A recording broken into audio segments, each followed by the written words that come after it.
यहाँ चंद घंटों में खत्म हो जाएंगी। लेकिन सबसे हैरान करने वाली बात यह है कि यहाँ के लोग इस खतरे के साथ डर डर कर नहीं, बल्कि पूरी बेफिक्री से, पूरे सुकून से जीते हैं। ना कोई पैनिक, ना कोई घबराहट, जैसे कुछ हुआ ही नहीं। तो सवाल ये उठता है, आखिर कैसे? क्या इनके पास कोई ऐसी सीक्रेट टेक्नोलॉजी है जो बाकी दुनिया के पास नहीं, या फिर इन्होंने सच में समुद्र को हरा दिया है? और सबसे बड़ी बात, क्या इंसानों ने पानी को, जिसे धरती की सबसे विनाशकारी ताकत माना जाता है, अपना गुलाम बना लिया है? इसलिए वीडियो को अंत तक जरूर देखिएगा, क्योंकि अगर आप बीच में वीडियो छोड़कर गए तो यकीन मानिए आप कुछ बहुत बड़ा मिस कर देंगे। चलिए अब शुरू करते हैं इस हैरान कर देने वाली कहानी को बिल्कुल शुरुआत से। पहले एक बेसिक सवाल समझते हैं, नीदरलैंड्स समुद्र तल से नीचे है ही क्यों? इसकी कहानी हजारों साल पुरानी है। कभी ये इलाका दलदल और उथले समुद्र से भरा हुआ करता था। जैसे जैसे समय बीता, यहाँ के लोगों ने खेती करने और बसने के लिए जंगल काटे, दलदल की जमीन को सुखाया और उसमें से पीट यानी एक तरह का जैविक ईंधन निकाला। लेकिन इसका एक साइड इफेक्ट भी हुआ, जमीन धीरे धीरे नीचे बहने लगी और दूसरी तरफ समुद्र का लेवल लगातार बढ़ता चला गया। नतीजा ये हुआ कि आज नीदरलैंड्स का करीब 26% हिस्सा समुद्र तल से नीचे है और लगभग 60% आबादी ऐसी जगहों पर रहती है जहां बाढ़ का खतरा हमेशा सिर पर मंडराता रहता है। एक बार सोचिए, अगर समुद्र को रोकने वाली दीवारें बस कुछ घंटों के लिए भी हटा दी जाए तो देश का बड़ा हिस्सा पानी में समा सकता है। लेकिन यहाँ एक दिलचस्प बात है, इतना बड़ा खतरा होने के बावजूद लोग यहाँ से भागते क्यों नहीं? जवाब है, क्योंकि इन्होंने भागने की बजाय समुद्र को सीधी टक्कर देने का रास्ता चुना। और यहीं से शुरू होती है इंसानी दिमाग की सबसे शानदार इंजीनियरिंग कहानियों में से एक ऐसी तकनीक जिसने पानी को ही बंदी बना लिया। अब जरा इमेजिन कीजिए, आपके घर के ठीक सामने हर पल लाखों टन समुद्री पानी खड़ा है। आप क्या करेंगे? दरवाजा बंद कर लेंगे। लेकिन समुद्र कोई ऐसा मेहमान नहीं है जो दरवाजा बंद करने से रुक जाए। नीदरलैंड्स ने समस्या का हल निकाला विशाल डाइक्स और डैम्स बनाकर। ये कोई मामूली दीवारें नहीं है, बल्कि कई मीटर ऊंची और बेहद मजबूत सुरक्षा दीवारें हैं जो सैकड़ों किलोमीटर तक फैली हुई हैं। जब समुद्र में ज्वार आता है या तूफान उठता है तो यही दीवारें करोड़ों इंसानों की जान बचाती हैं। पर सिर्फ दीवारें बना देना काफी नहीं था, यहाँ एक ट्विस्ट है। अगर बारिश का पानी देश के अंदर इकट्ठा हो जाए तो, यानी एक तरफ बाहर से समुद्र दुश्मन बना बैठा है और दूसरी तरफ अंदर जमा होता पानी भी खतरा बन सकता है। बस यहीं से शुरू होती है नीदरलैंड्स की सबसे स्मार्ट प्लानिंग। विशाल पंप, नहरें और लॉक सिस्टम जो हर दिन करोड़ों लीटर पानी को कंट्रोल में रखते हैं। अब सोचिए, बाहर से समुद्र का पानी तो रोक लिया गया है, लेकिन बारिश लगातार हो रही है, तो ये सारा पानी आखिर जाएगा कहाँ? यहीं पर नीदरलैंड्स दुनिया को हैरान कर देता है। पूरे देश में हजारों किलोमीटर लंबी नहरें, मॉडर्न पंपिंग स्टेशन और सैकड़ों जल नियंत्रण केंद्र, ये सब 24 घंटे बिना रुके काम करते रहते हैं। ये सिस्टम लगातार पानी का लेवल नापते रहते हैं और जैसे ही जरूरत पड़ती है, एक्स्ट्रा पानी को सीधा नदियों या समुद्र में पंप कर दिया जाता है। पुराने जमाने में यही काम मशहूर विंड मिल्स करती थी। हवा की ताकत से पानी बाहर निकाला जाता था। लेकिन आज उनकी जगह हाईटेक इलेक्ट्रिक पंप और कंप्यूटर कंट्रोल सिस्टम ने ले ली है। जरा सोचिए, जब पूरा देश गहरी नींद में सो रहा होता है, तब भी ये मशीनें पूरी तरह जागी हुई अपना काम करती रहती हैं।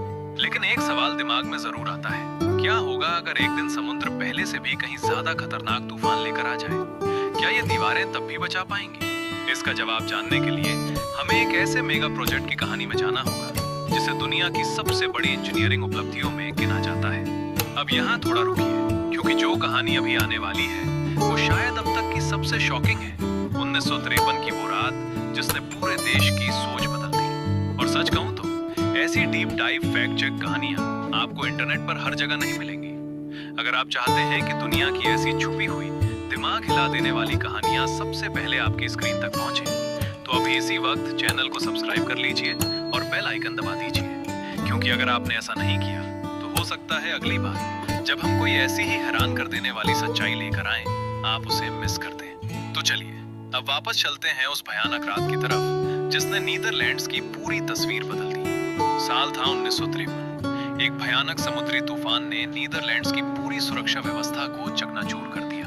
रातों रात बांध टूट गए, पूरे के पूरे गांव पानी में समा गए और इस आपदा में 1800 से ज्यादा लोगों की जान चली गई। इस हादसे के बाद पूरे देश को एक बात साफ समझ आ गई, अगर अभी कुछ बड़ा नहीं बदला गया तो अगली आपदा इससे भी कहीं ज्यादा विनाशकारी हो सकती है।